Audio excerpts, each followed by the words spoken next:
Hey guys, long time no see. This is Ty Learn, and today it is currently, I believe, St. Patrick's Day. Happy St. Patrick's Day, and today I finally got my new mic. It's been a while because, Amazon likes to be a piece of shit and just deny my purchases, but today we finally got our mic. So with that being said, hopefully the audio quality is good, and today we are going to be doing our brand new what if, which is what if Goku learned the fusion dance earlier. So with that being said, let's just get right into our what if scenario right now, starting with the intro.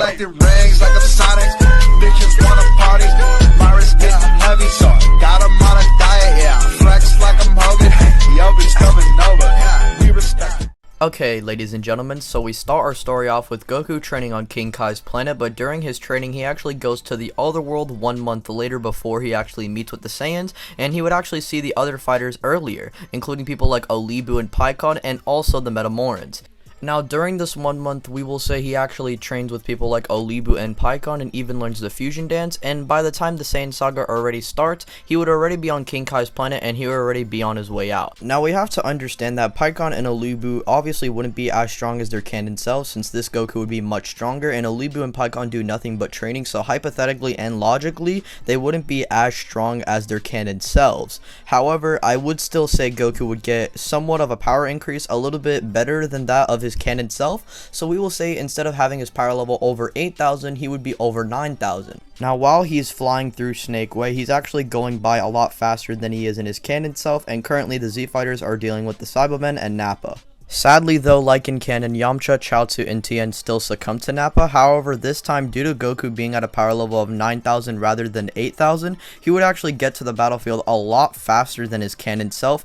And I'm actually going to say, because of this speed boost, I'm actually going to have Goku just arrive as Nappa is firing his break cannon at Gohan, and Goku would swoop in and save Gohan while also using his Kaioken to activate more of his power and actually blitz towards Nappa and kick him at the back of the head, sending him flying and actually knocking him out cold. Now with this, Vegeta would shoot a Ki Blast as to where the general area of Nappa is at, and the Ki Blast would just go off, implying that he actually did kill Nappa. Now with that being said, Vegeta versus Goku would then take place similar to that of its canon self, but this time Piccolo is actually present. Vegeta would still transform into a great ape, and Goku then attempts to actually tell Piccolo about the fusion technique. He would at first try to use the Kaioken ×4 against Vegeta once again, but it would be to no avail, and Piccolo and the others try their best to help out, but they just aren't enough to even be comparable to the likes of Goku, let alone Vegeta. And so at that point, the Z Fighters have no other choice but to run, and Goku then comes up with an idea and requests to Piccolo if he would like to cast the fusion dance.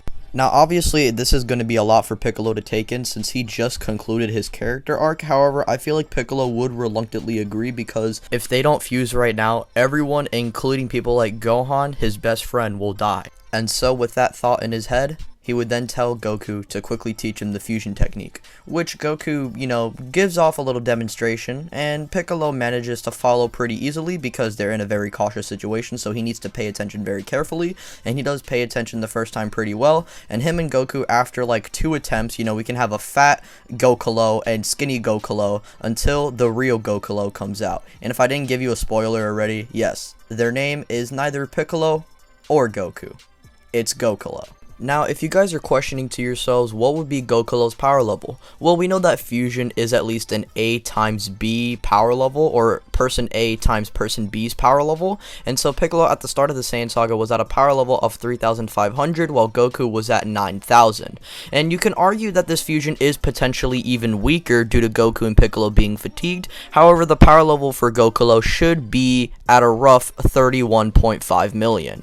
And with this, his power is literally uncontested, and Goku with simply one punch would revert Vegeta back into his base form.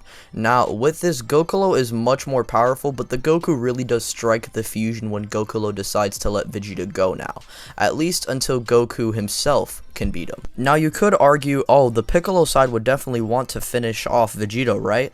Well, yeah, definitely, I agree. However, Piccolo wouldn't really have anything to worry about, because if Vegeta does come to Earth again and Goku loses, well, he and Goku could just fuse again. And so with that on his conscience, and him not really being the Vegeta type and being annoyed when they fuse, because he does want to protect his Earth and wants to protect his newfound friend Gohan, because remember, this is right after that character arc wraps up, I'm basically going to say here that Piccolo just allows him to get away, and if he does come back, they can just fuse. But the next time he does come back, and if he does fail, this time they are definitely going to put an end to Vegeta. Now, with that being said, Vegeta would head to Namek, and the Namek arc would actually be set up similar to that of its canon self. But Ty learned, Piccolo is here, so why would they need to go to Namek? Good question, viewer who didn't ask. So, the reason why they're actually going to Namek is because so they can revive their friend Chaozu, because remember, he did die in original Dragon Ball before. Now, we will say here that Goku does get very fatigued. However, it's not fatigue to put him in the hospital for literal weeks. The reason why is because he didn't use the Spirit Bomb. Also, he didn't fight Vegeta as long as he did in canon, because he did fuse after he attempted to use the Kaioken, but also then just got shattered on. Instead of getting shattered on and still trying to fight Vegeta and continuing to get shattered on until Gohan and Krillin then arrive, and then using an additional Spirit Bomb. So yeah, I'm going to say Goku is less fatigued here, and it's going to be a less of enough fatigue to the point where he is actually enough to head out to Namek with the others, and Piccolo would actually tag along as well because he is curious about his own people.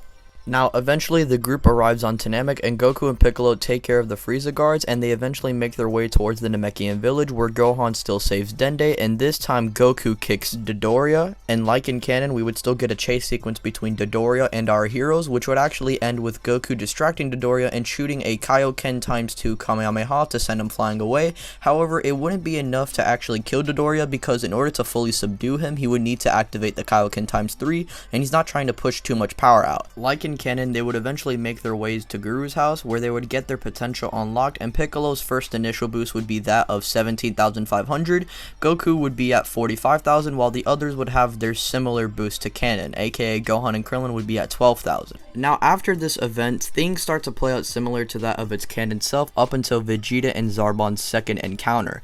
When Vegeta tries to take the balls at first, he is stopped by Goku, who's ready to beat him down, but as this happens, Zarbon then arrives, attempting to deal with Vegeta for the second time, but as we all know, this fails miserably, and like in canon, Zarbon dies.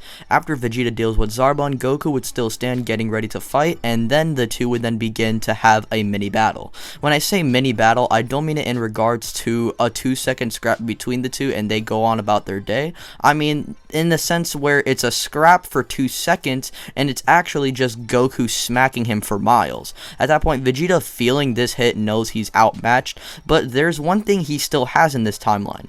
Remember, when he was forced out of Ozaru solely, it was because of Goku's power, not because of someone cutting his tail, which means he still has his tail, and that means he could still go into his Ozaru form. However, Vegeta knows if they do fuse again, he is going to be outclassed, but he has a little bit of a plan for this. Vegeta remembers for a split second that Frieza is still on Namek, and if he does transform into the Ozaru form, well, he will be obviously very apparent around the map, and this would also mean that Frieza would detect him. So what if Vegeta just goes even crazier to actually increase the chances of Frieza arriving and have Frieza deal with Goku?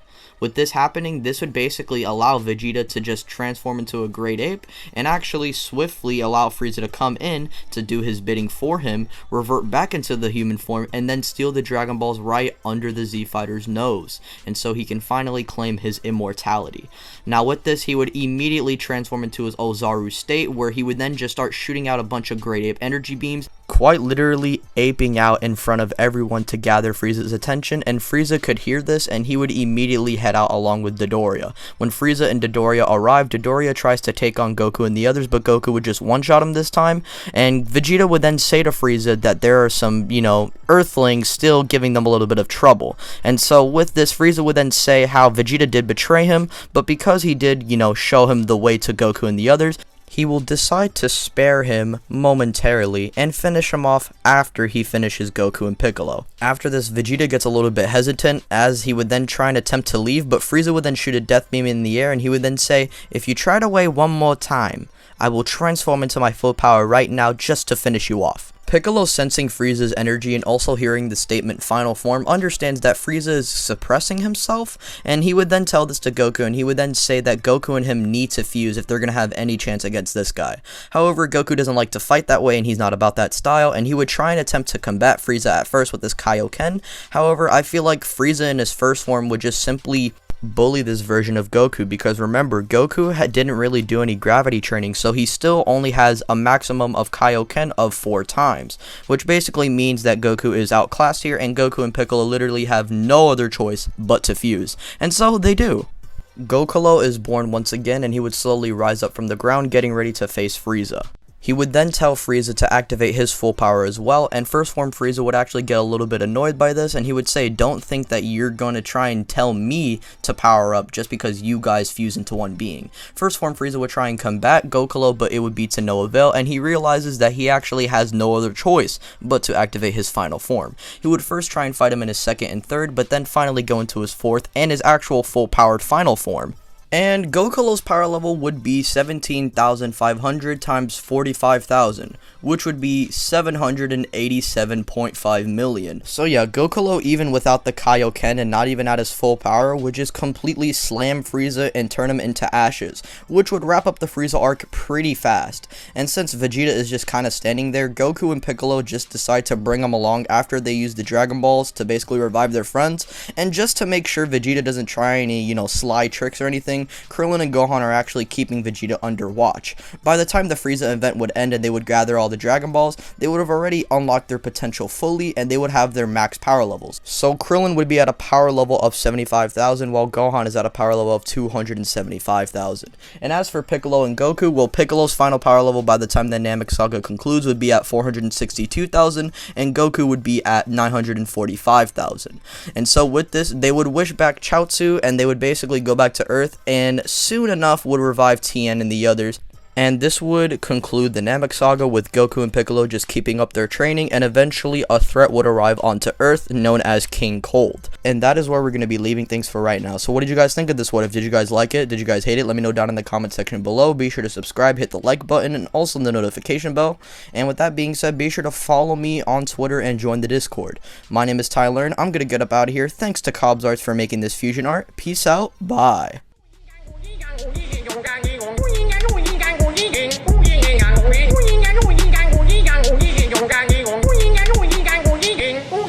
Ui